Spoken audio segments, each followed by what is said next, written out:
Title: In Pursuit of SpringAuthor, Edward Thomas, with an introduction by Alexandra Harris. Publisher: Little Toller BooksYear, 1914. This edition 2016. Pages 228. Order: Little TollerWhat. It is, in the words of the author, it's the record of a journey from London to the Quantock Hills to Nether Stowey, Kilve, Crowcombe and West Bagborough, to the high point where the Taunton-Bridgwater road tops the hills and shows all Exmoor behind, all the Mendips before, and upon the left the sea, and Wales very far off. Strengths: there is the story of the book, a week-long journey by foot and by bicycle, and there are the stories that surround the book. With the two, if you make the effort to join them, combining to produce something rewarding. Weaknesses: Thomas can make you work to get to the good bits, many of his digressions adding little enjoyment. The beautiful Easters I had known came back to me, Easters of 5 years, 20 years ago, early Easters when the shift chaff was singing on March 20th in a soft wind, later Easters, when Good Friday brought the swallow, Saturday the cuckoo, Sunday the nightingale. Edward Thomas. Edward Thomas's In Pursuit of Spring is the story of one Easter, the Easter of 1913,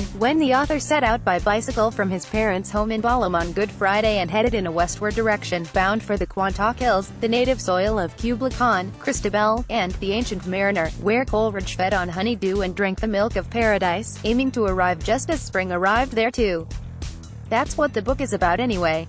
But In Pursuit of Spring comes with a story that exists outside the book, the story of another Easter, that of 1917, the story of Thomas's death in the Great War, killed on Easter Monday, the first day of the Battle of Arras. It also comes with yet another story, the story of another journey, the journey of a man who made a living, in his own words, as a hack writer but was about to step out of the comfort and safety of prose and into the world of poetry. Since his death in 1917, Thomas has come to be revered and cherished as one of Britain's war poets. He has also come to be respected for his contribution to poetry, his verse straddling two different eras of poetry, the Georgian world of Sassoon and Graves, and the modernist world Pound and Eliot, and considered influential by poets such as Ted Hughes. At the time of this death in 1917, though, Thomas had yet to publish a collection of poetry under his own name. His first tentative step had appeared the year before, 6 poems, under the pseudonym of Edward Eastaway, and the first collection that would appear under his own name, Poems, wasn't published until 6 months after the poet was dead. Alexandra Harris, in her introduction to this edition of In Pursuit of Spring, notes how the book is read by some today, as a work in progress, the material from which poetry emerged. It was reading In Pursuit of Spring that made the American poet Robert Frost advise his English friend to turn to poetry, later writing that Thomas then was writing as good a poetry as anybody alive, but in prose form where it didn't declare itself and gained him recognition. There is a poet's cadence to Thomas's words.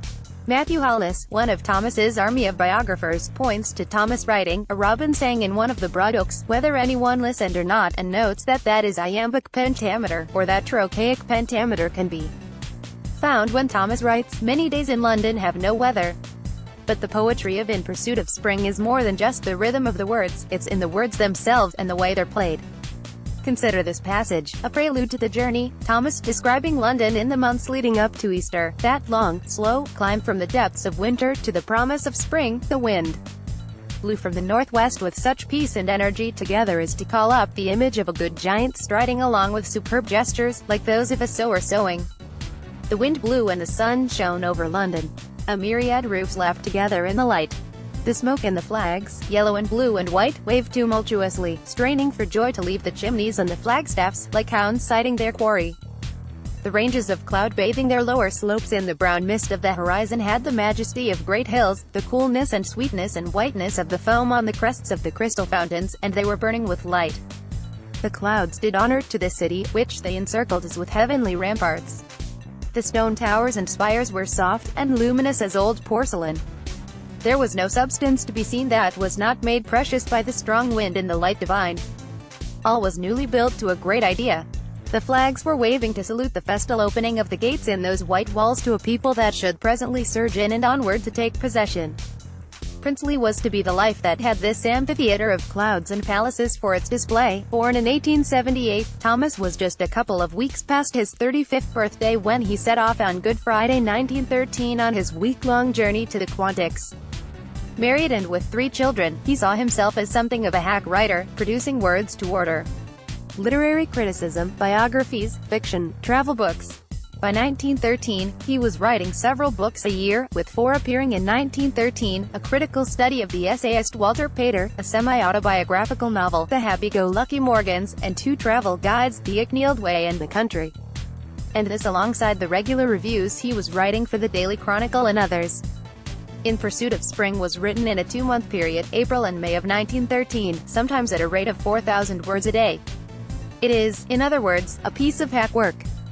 Not unlike many of the cycling books published today, the complete book of this, the definitive guide to that, except that where many of those books won't be remembered even a decade thence, In Pursuit of Spring is still being read a century after its creation.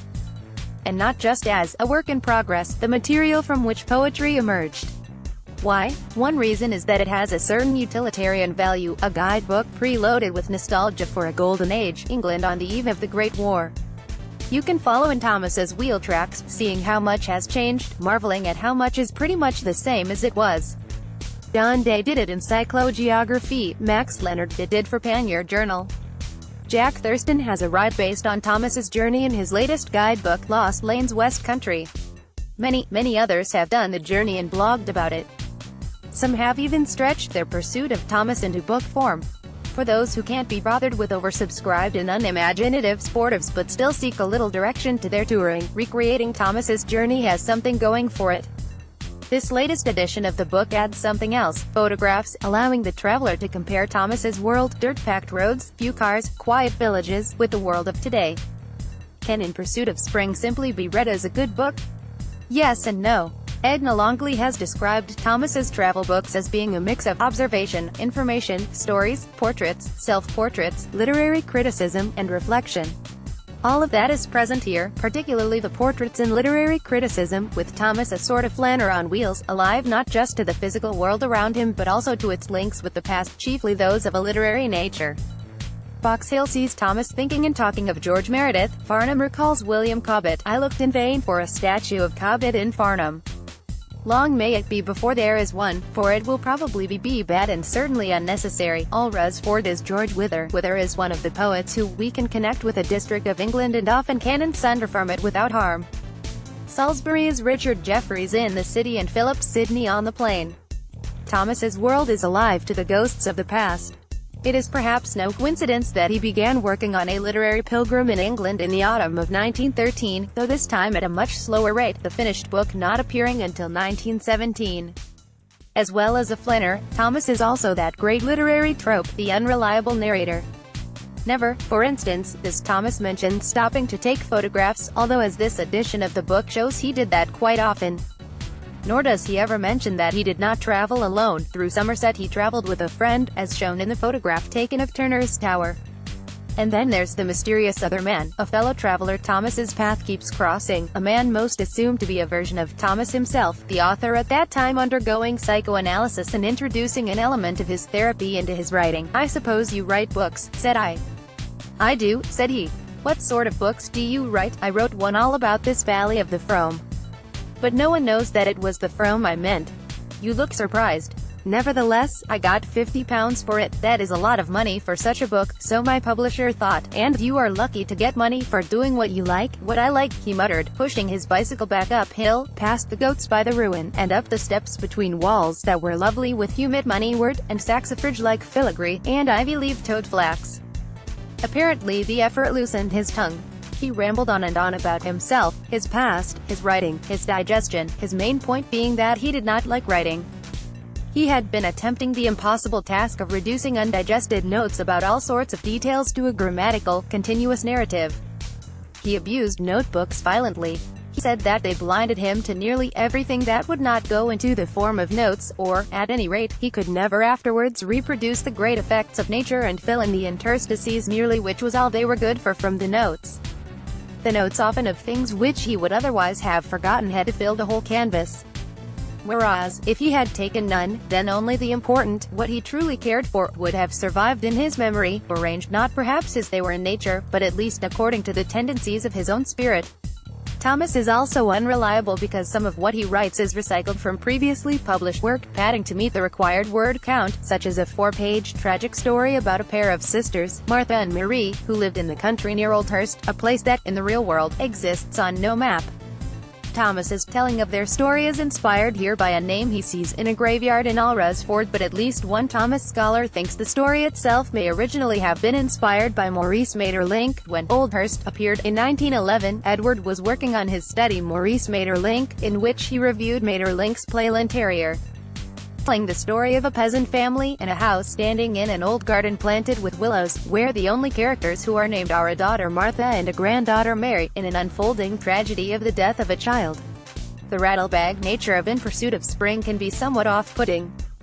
Thomas's literary tastes are out of fashion, while digressions on clay pipes and waterproofs will not be everyone's cup of dried leaves boiled in water. But it can still be a rewarding read. Few authors soundtrack the countryside quite the way Thomas does. Venus, spiky with beams, hung in the pale sky, and Orion stood up before me, above the blue woods of the horizon. All the thrushes of England sang at that hour, and against that background of myriads I heard 2 or 3 singing their frank, clear notes in a mad eagerness to have all done before dark, for already the blackbirds were chinking in shifting places along the hedgerows. And presently it was dark, but for a lamp at an open door, and silent, but for a chained dog barking, and a pine tree moaning over the house. When the dog ceased, an owl hooted, and when the owl ceased I could just hear the river Frome roaring steadily over a weir far off. Birdsong in particular appears frequently over the course of Thomas's journey.